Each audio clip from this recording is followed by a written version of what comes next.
Today, ladies and gentlemen, we're going to be talking about a very important lesson. And that lesson, class, is the nature of hubris, of human ego, arrogance, which can lead to incompetence, corruption, greed, and pretty much all of the other deadly sins. Bob Iger today had to face the music in an investor call, and it was absolutely savage. He got pilloried. And not only that, but Disney's reputation is in the toilet because of comments that Bob Iger had made about actors and writers being unrealistic in their demand for what they call a livable wage. So, whether you agree with that or not, the optics of Disney have never been lower. And oh, by the way, we're increasing the price of Disney Plus by $3 a month. Holy shit. To be perfectly honest, in all fairness, even when I was criticizing Captain Marvel, I didn't imagine that people could fuck up this badly. You assume that if somebody has access or they're rich, that they have some kind of insider baseball that you don't know. That is not true. There is absolutely no reason why Disney should be in the place that it's in. Because I will remind many of you who may have forgotten that a couple years ago, Disney was on top of the world. They were synonymous with quality animated content. They had Pirates of the Caribbean, which, you had number 4 or 5 or whatever. It wasn't doing as well at the box office, but it was generating a lot of money. They had Marvel, and they had Star Wars finally. They had accumulated all of this goodwill with the Marvel movies, all of this money. They finally accumulated Star Wars. And with Star Wars, that was it. You can't do any wrong. It's impossible to mess up Star Wars. It is impossible. You can't mess it up. All you have to do is take the characters that people love, put them in cool settings, do amazing visuals, have heart-to-heart moments, basically just give the fans what they want. Not overly grotesque fan service. Give the fans the completion to the story that they've wanted for 30 years. They want to see the Republic in a beautiful space at first. They want to see the results of the peace that the heroes that we love fought so hard for. And then you go into a new part of the galaxy. You go into a new aspect of the Star Wars universe, which, by the way, a lot of the extended universe has all of that laid out. Literally, the story of Luke Skywalker being one of the most badass Jedi and reforming the Jedi Temple and Mara Jade, all that stuff that is untapped that people want to see, that is right there. It was available at your fingertips, which is why I said it's almost impossible that you could mess up Star Wars. The only thing that you could do to mess up Star Wars is to do literally everything wrong and then be so arrogant and up your own ass that you refuse to change. And this is the most hilarious thing. You had people, YouTube channels, jumping up and down, saying, hey, there's an iceberg here. Hey, move in the other direction. And Kathleen Kennedy, the captain of this fucking ship, said, nope, full steam ahead.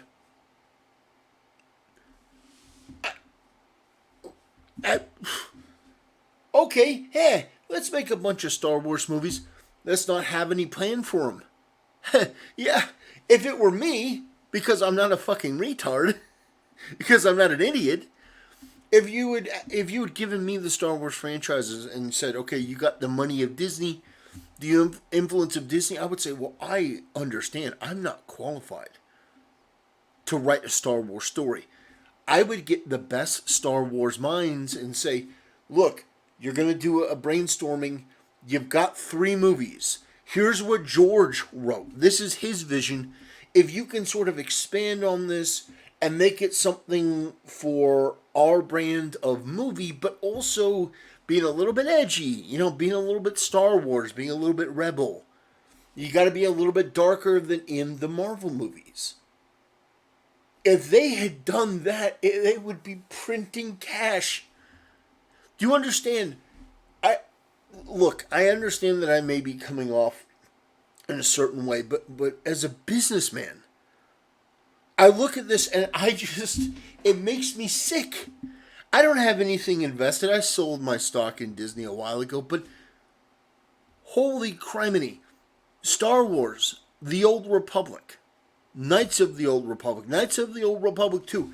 There is so much Star Wars content that they could just take, but what they would have had to do was get people on board who were not woke, who weren't virtue signalers, who weren't vapid, narcissistic scumbags, who weren't amongst the most detestable human beings to ever exist. Simply get people who were normal. Not Republican or right-wing or conservative, just normal. People who were passionate about Star Wars and could do the job. And that's one example. How about not firing Johnny Depp and coming out with a bunch of other Pirates of the Caribbean movies? How about making your live-action movies unique and interesting and adding some other element to make people want to watch it? Instead, what they did is, well, let's race swap this character. Let's focus on race. Let's emphasize this virtuous crap. It's not really virtuous, but they think it is. But ladies and gentlemen, during the investors call, this is the image that they showed. And I can think of no more fitting image than the remnants of old Disney holding up the entire company. Look at this. And the recent Snow White leaked photo. The dwarves are gone. I can think of no more appropriate picture to summarize this current Disney. You have the old characters doing the heavy lifting. Meanwhile, they are being disrespected, disgraced, looked down upon, and you can't excuse it. There is nothing even remotely appropriate about what they're doing. And if I were one of their investors, I would be filing a lawsuit. This is negligence. You had Star Wars, you have Pirates of the Caribbean, you have Marvel, and now you have none of them. And no one wants to see your animated movies. And all of your financial shit is in the garbage. No one wants Disney Plus, so you raise the price by $3. Holy shit, you cannot fuck up more than this guy. And I don't, who is somebody giving him bad advice? Is the bad advice coming from him? Who is not holding who accountable? What is going on here? It makes no sense to me. It makes absolutely no sense unless you have Bob Iger, who's a weak leader, and sort of like Mark Zuckerberg, and sort of like Jack Dorsey. You have a bunch of people coming in with their political agendas, their ideology, and this weak guy can't tell them no. He can't just fire Kathleen Kennedy. But what he can do is run his mouth. I mean, this guy, I tell you what, he's made some comments that have angered some people. It says, after Bob Iger publicly told actors and writers that they were not being realistic with demands for fair pay, he now claims he is personally committed with fervent hope to quickly find solutions to the issues that have kept us apart for the past couple months. So basically lying to the investors, lying to basically everyone. This guy clearly doesn't have any intention of following through on this. It's just unbelievable. Now, I have my arguments about Hollywood writers. I think they're woke losers for the most part. I think they're shit. I've seen videos from Moist Critical. There's a couple brain-rotted people on Twitter that bring up the point that these fucking writers in Hollywood haven't generated anything all that worthwhile while having every opportunity to do so. I mean, I'm not in charge, but if you ask me, do you think that the writers for the Rings of Power deserve more money? My answer would be absolutely fucking not. Hey, how about the writers for the Witcher TV series? Do they deserve more money? Absolutely not. In fact, they deserve to go out of business. I mean, that was atrocious. But this is what I was talking about. Disney Plus Premium with no ads will have a price increase from $10.99 to $13.99. Holy shit. Do you understand? Do you understand? $11, right? We're talking about a damn near 30% increase in the price. And what are you getting for that money?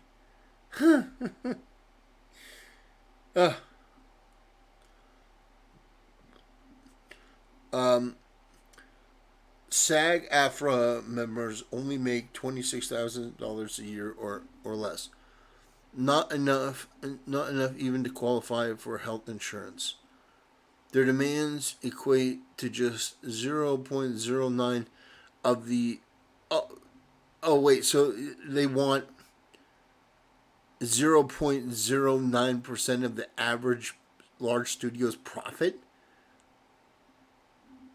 Meanwhile, Bob Iger pockets tens of millions of dollars.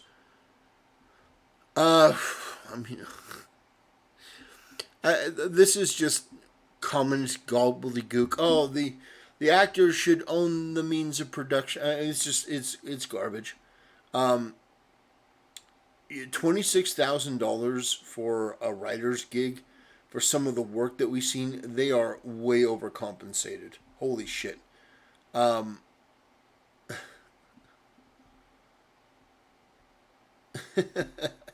Yeah. And so we're going to listen to a little bit of this investor call. I just think it's appropriate to listen to this, just so you get a full understanding of how unbelievably doomed Disney is with Bob Iger at the lead and with these woke activists not being fired. They basically need an Elon Musk to come in and clean house, is essentially what they need. They need somebody to come in and fire all of the woke employees.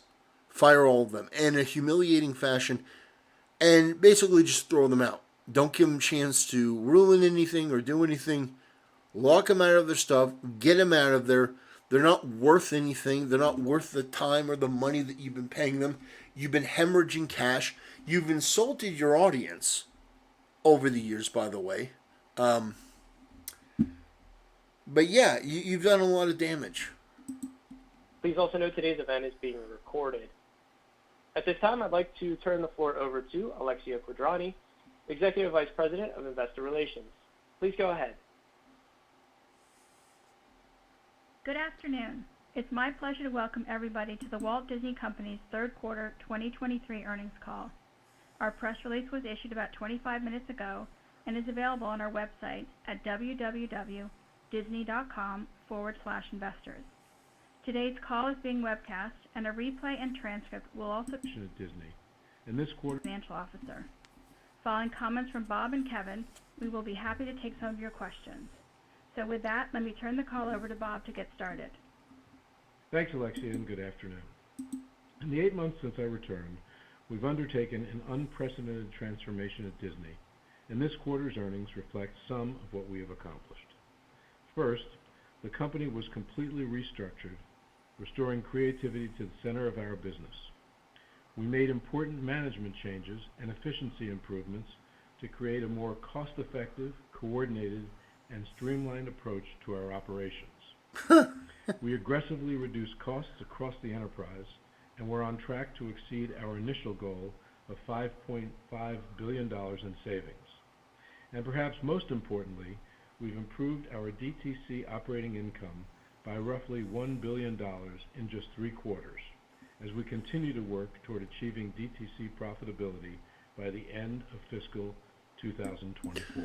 So I want to step in. I'm pleased with how much we've gotten done in No, such a no, short period. shut up, Bob. What I want to explain to some people who may not be in the business world, this is this is catastrophic. Understand what he's saying here. He's not talking about growth. He's not talking about, we've generated, 5.5 billion above, above projections. We're looking at increasing our lineup of Marvel movies. We're looking at increasing more Star Wars content. We've done so well across the board. No. He's talking about what we basically slashed everything to the bone to save, $5.5 billion. What we've taken this money from here because we have to and saved about $1 billion. He's talking about trying to stop the hemorrhaging. This is not a phone call where this is not a we're doing great. No, this is we made some restructuring. Bob, you fucked up in a way that is so unspeakable that I don't know how people are so calm when it comes to you. I don't understand. You have allowed the greatest catastrophe in your company's history to basically just erode whatever trust you had with the public.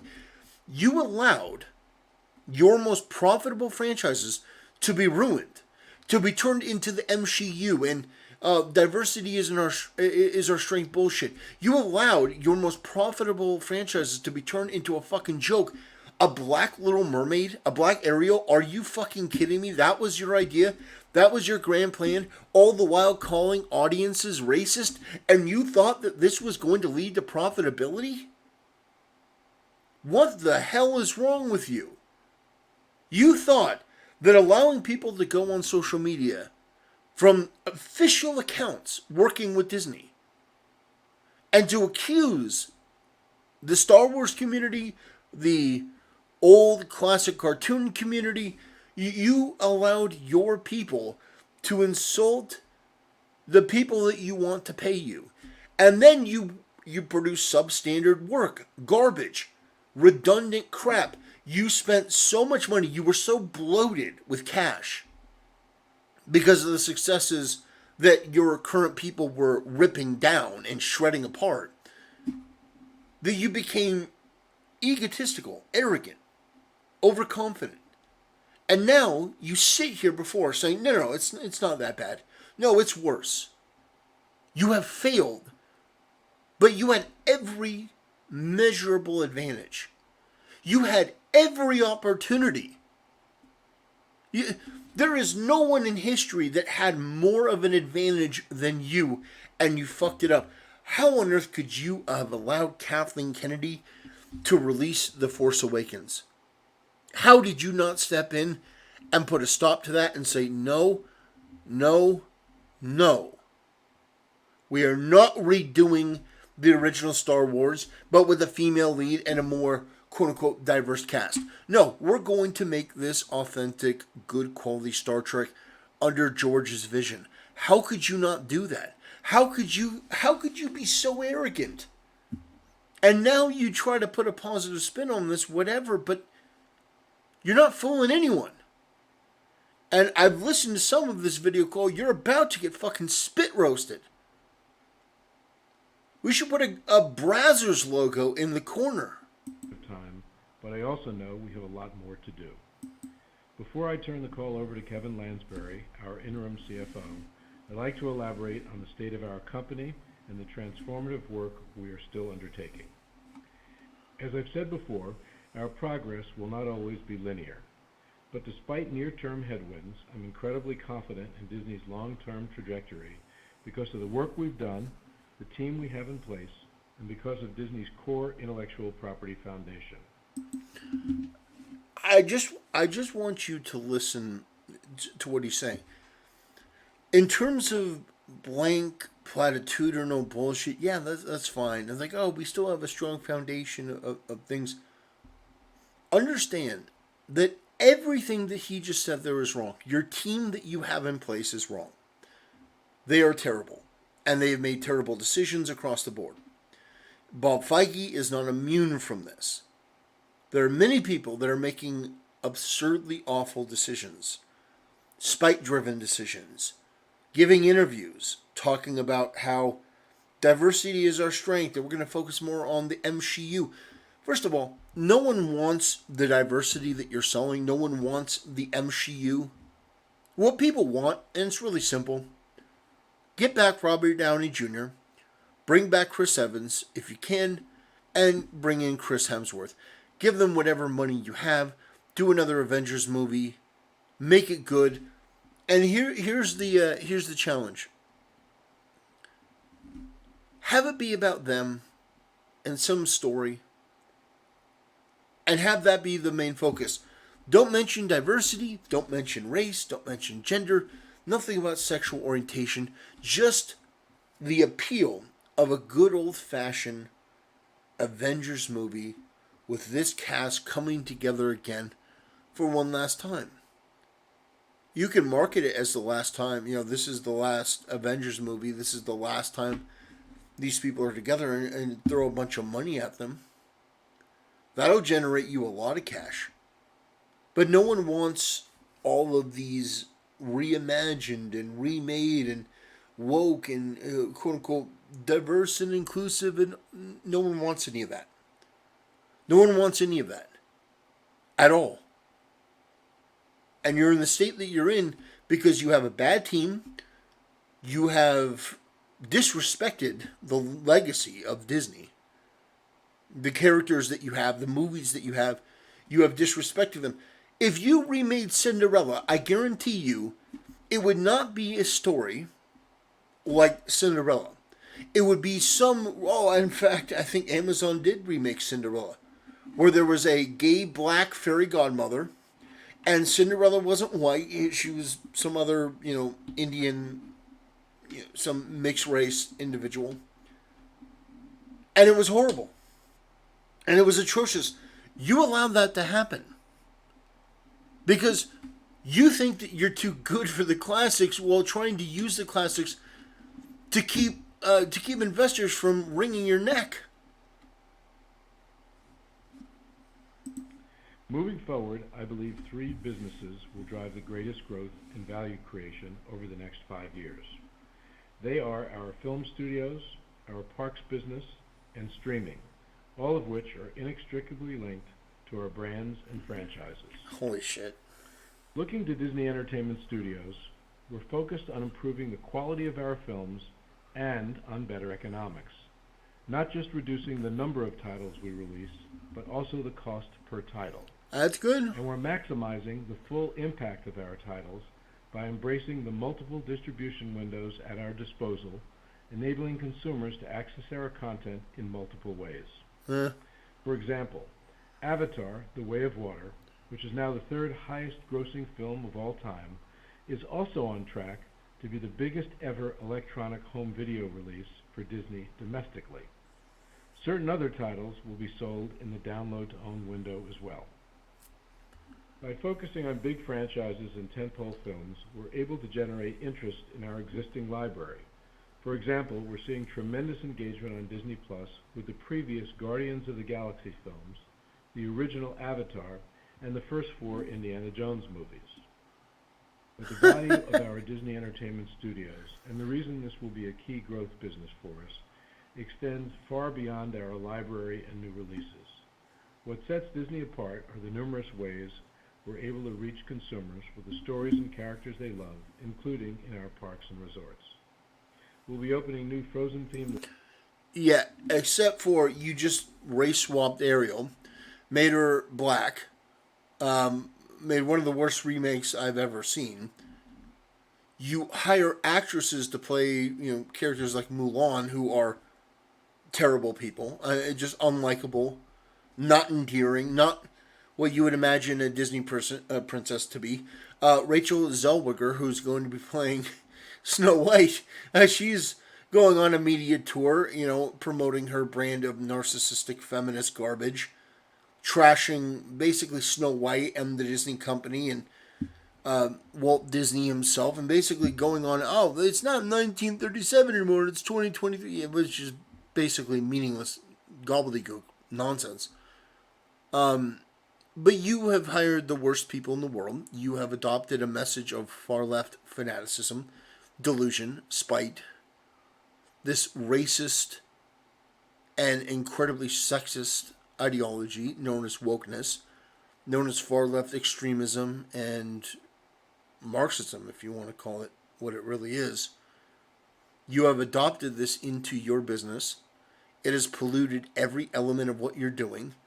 So there's no amount of positive spin that's going to fix this. You have to fire a lot of people. A lot of people. And you need to go over the work of people working at your company with a fine-tooth comb. And if there's even a whiff of race swapping, of this type of, oh, this is an LGBTQ relationship, or if there's even a whiff of any of that, everyone involved is fired, and that's out of the movie. Completely, totally, unequivocally. Because you have ruined yourself on the altar of this. And as a great man once said, you can't negotiate with poison. Lands at Hong Kong Disneyland and Walt Disney Studios Park in Paris, as well as a Zootopia-themed land at Shanghai Disney Resort. Overall, has had an impressive streak, is at 98%. In addition to our cruise recoveries, shows evident revenue, and this includes strong demand earned. We overachieved with massive subscriber growth for Disney Plus out of the gate, and we leaned into a spending level of our brand entertainment term at the value of our and the best option, looking at all, which speaks to the. We're excited to offer this to different entities, thinking expansive with the creative community. I really don't care what he has to say. Writers, animators, directors, and producers. I have deep respect and appreciation for all those who are vital to the extraordinary creative engine that drives this company and our industry. And it is my fervent hope that we quickly find solutions to the issues that have kept us apart these past few months. And I'm personally committed. I am so glad that I hit that part. Yeah. Just more fluff bullshit. No honesty, no integrity, no accountability. To working to achieve this result.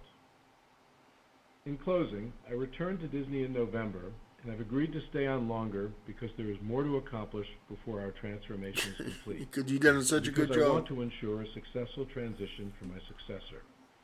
In spite of a challenging environment in the near term, I'm overwhelmingly bullish about Disney's future for the reasons of the unrivaled talent and I'm enormously proud of the ways It's good to be here, and good afternoon, everyone. Ways each of them is helping steer the company through this moment of great change. And with that, I'll turn things over to Kevin. Thanks, Bob. It's good to be here, and good afternoon, everyone. Our fiscal third quarter diluted earnings per share, excluding certain items, were $1.03, a decrease of 6 cents versus the prior year. In the coming months, we will be presenting recast financials in line with our earnings call, with international growth serve as a stepping stone for sell-through rate. Results we've already realized. Here advertised presenting over 40% of the total up for Pacific Parks and Experiences. Operating income was up 24% versus for the Star Cruiser accelerated depreciation.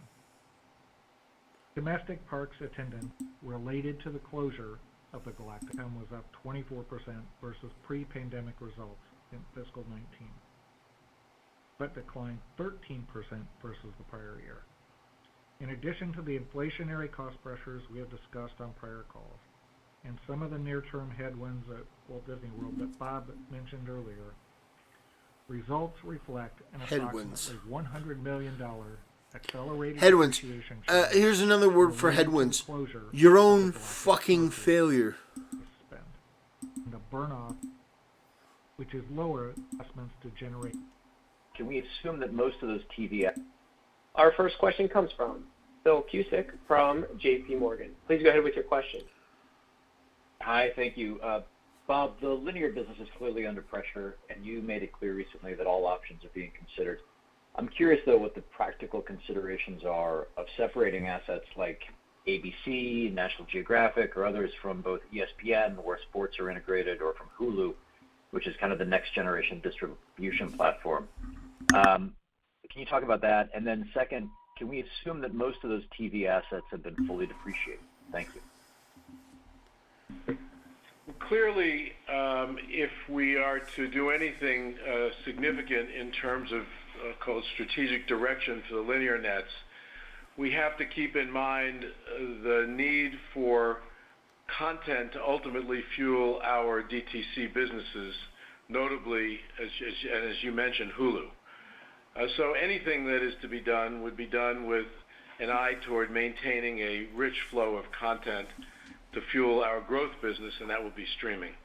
There's obviously complexity as it relates if we were to ultimately create strategic realignment. And Phil, this is Kevin. With respect to the assets, these... Nothing that we feel we can't contend with. Thank you. Next question, please. Our next question comes from Jessica Reif Ehrlich from BOA. Please go ahead with your question. Thank you.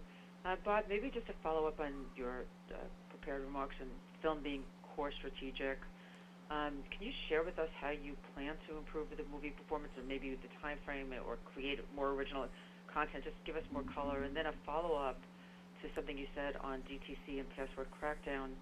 Is this a fiscal 24 full year? Like, will you be done by the end of the year? And is it on a global basis? How many password sharers do you think there are on your platform? So the second part of your question, Jessica, regarding password sharing, we already have the technical capability to monitor much of this, and I'm not going to give you a specific number except to say that it's significant.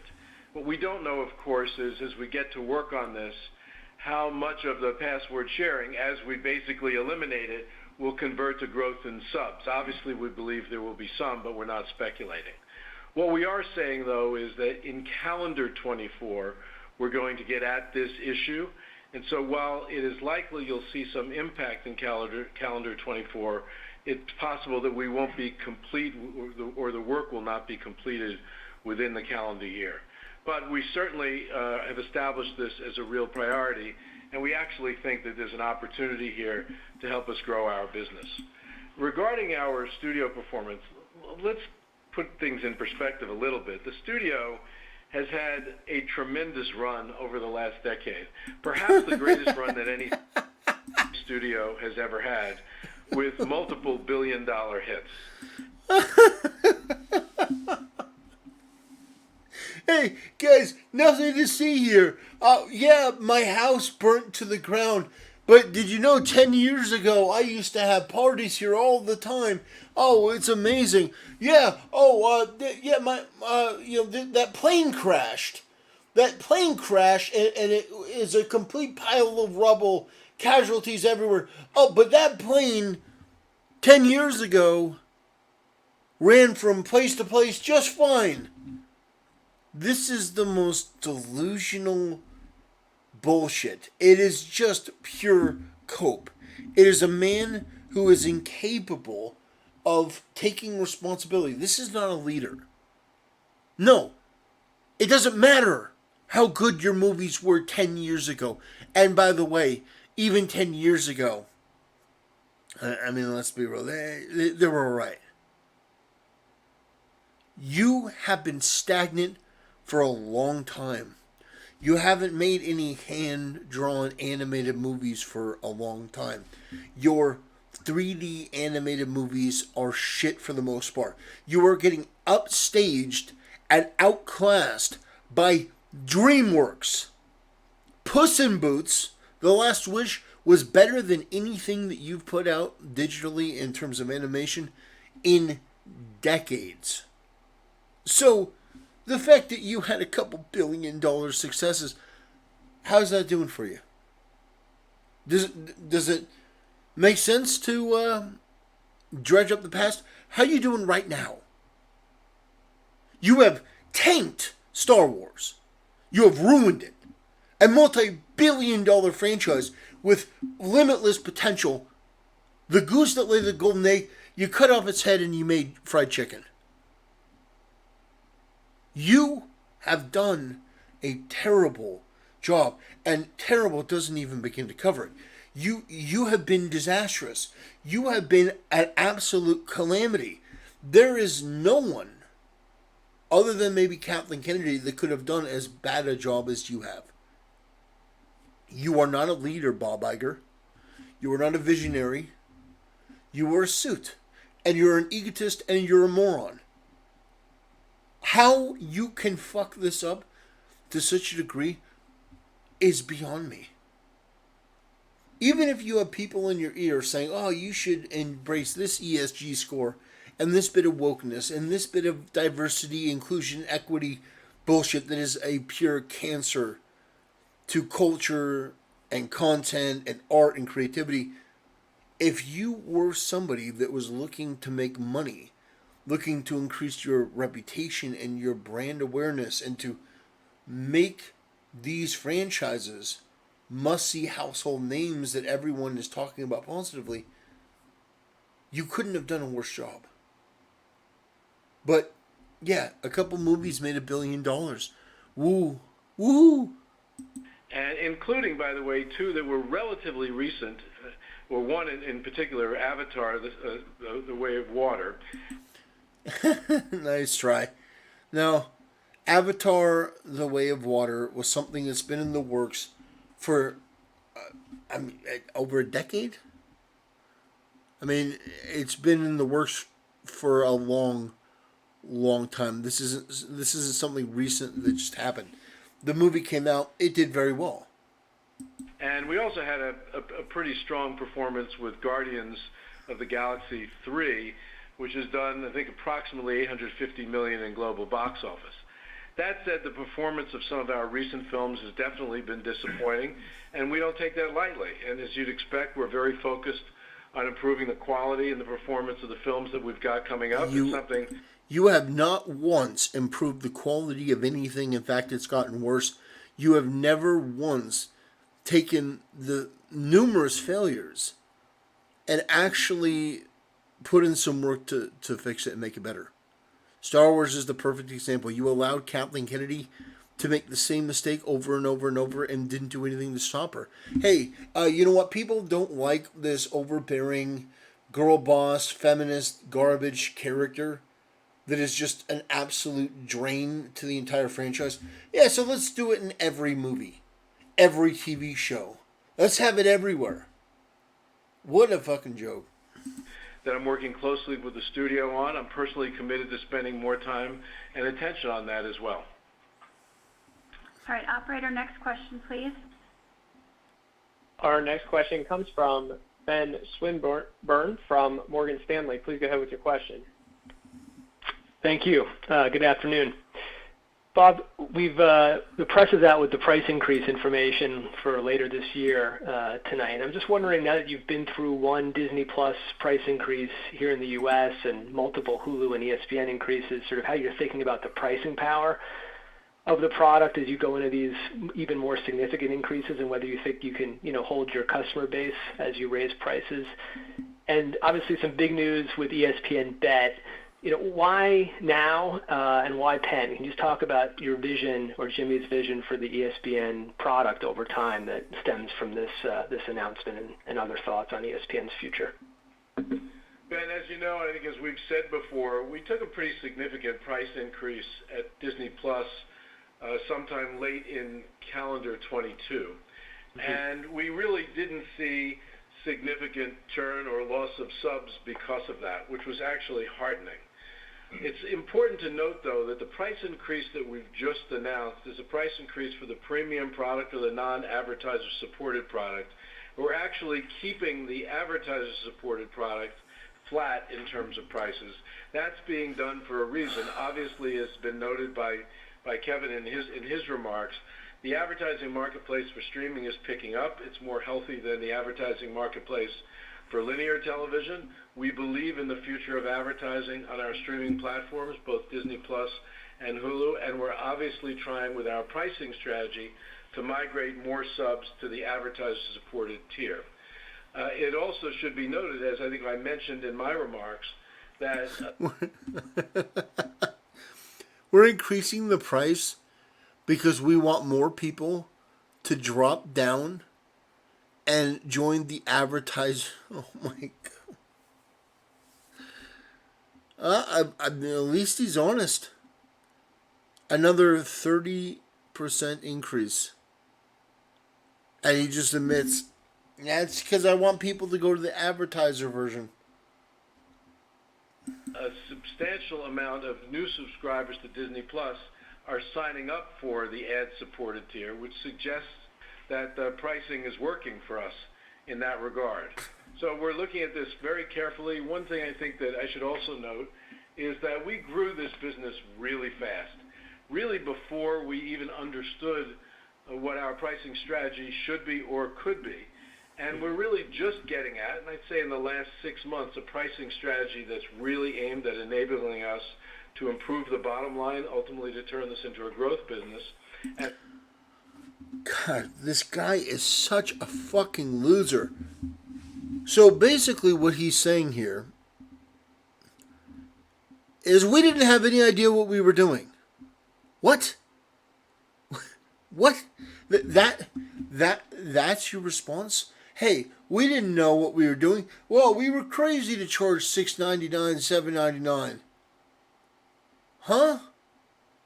No. You knew what you were doing. You priced it competitively at first to get people in the door. You knew exactly what you were doing. And then, when people got in, you've been steadily increasing the price without delivering quality content or more content that is equal to the amount that they're paying. So essentially, you're trying to say, okay, well, we'll raise the price a little bit and see what happens. Okay, we're going to raise it a little more and see what happens. You knew what you were doing. Yeah. You're just scummy. That's what it comes down to. Oh, we didn't know what we were doing. Yeah, Disney, one of the biggest companies in the world. They didn't know what they were doing, guys. They had no clue. Oh, man, golly gee shucks. We're just a little mom and pop business. We didn't know about the market. We just kind of got into it. And we just wanted to try it out. Golly gee. No, you knew what you were doing. You wanted to get people in. It's part of the reason why you gave a year free with subscriptions to Verizon. You were giving out free year subscriptions because you were hoping that people would just continue on. They'd pay the $6 and then, oh, well, now it's $10.99, so we'll pay that. It's only $4. And then they see $10.99, like, oh, well, it's only $3 more. Meanwhile, you've increased the price almost double what it was from the start. So. And as a component of that, obviously, to grow subs.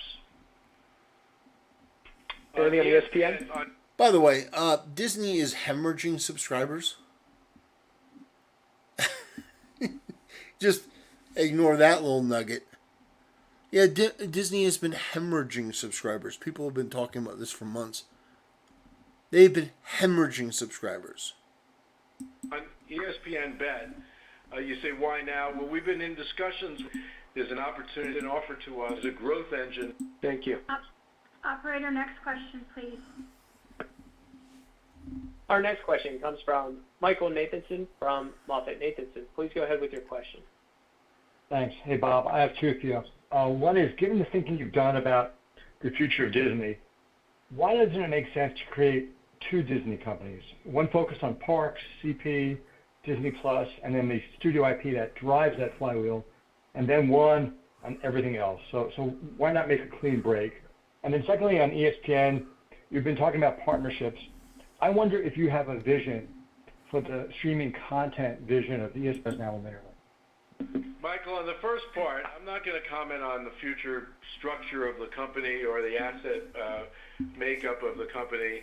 As I've said, we're looking at strategic options both for ESPN and for the linear networks, obviously addressing all the challenges that those businesses are facing. I'm looking forward to reading your thesis on it. Maybe you'll give us some ideas about it, but I'm not going to make any comments about it right now.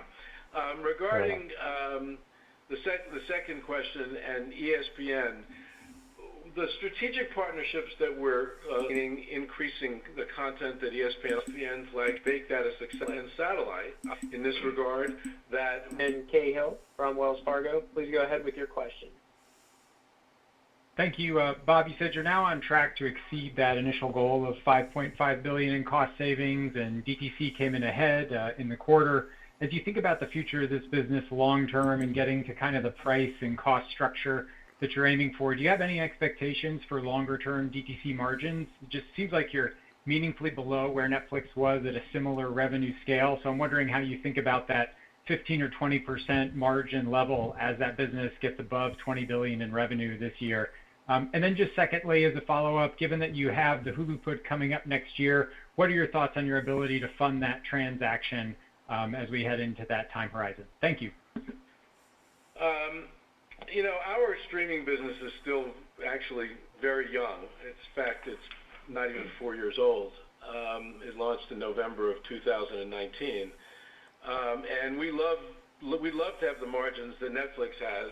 They've accomplished those margins, though, over a substantially longer period of time.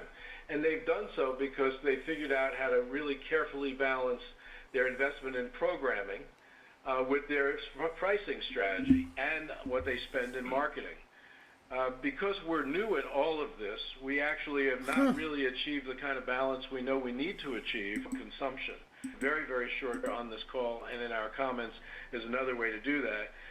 Password sharing is another way. Any further? Remind everyone that the floor for that put is about $9.2 billion. We're very comfortable with our current liquidity position. I would also like to note that from a balance sheet perspective, we've got a strong single-A credit rating that reflects the strength that we see in our balance sheet. We made significant progress recently. So we hope to still be in a position, or we plan to still be in a position at the end of this year to recommend to the board of directors that we put a modest dividend out. Next question, please. Our next question comes from Kannan Venkateshwar from Barclays. Please go ahead with your question. Thank you. So Bob, on the ESPN side, you've spoken about the need for partners. Could you talk a little bit about, and then Kevin, maybe as a follow-up to why, so if you could just talk through what the drivers of that acceleration are, that would be helpful. Thank you. Transition to a DTC. Guidance for high single-digit OI growth in the relative to the prior year.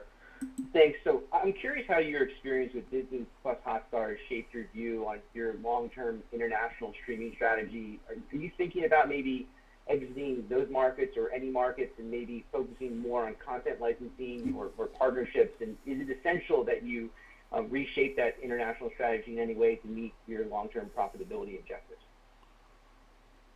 We actually have been looking at multiple markets around the world with an eye toward prioritizing those that are going to help us turn this business into a profitable business.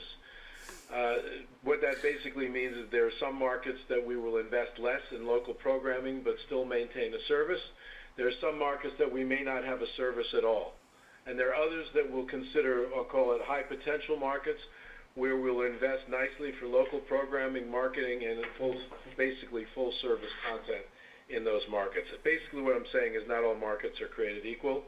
And in terms of our margin. Our next question comes from Michael Morris from Guggenheim. Please go ahead with your question. Thank you very much. Good afternoon, guys. So on the theme of considering options for Disney, there was an article published recently that speculated that the entire company could be sold to a larger technology company. So, Bob, my straightforward question is, do you see a plausible scenario where the entire company would be sold? Maybe a bit more broadly, though, when you think of, maximum value of the Disney enterprise, do you think that can be achieved by being more aligned with a single technology partner, or is that value maximized through partnering with a variety of tech platforms?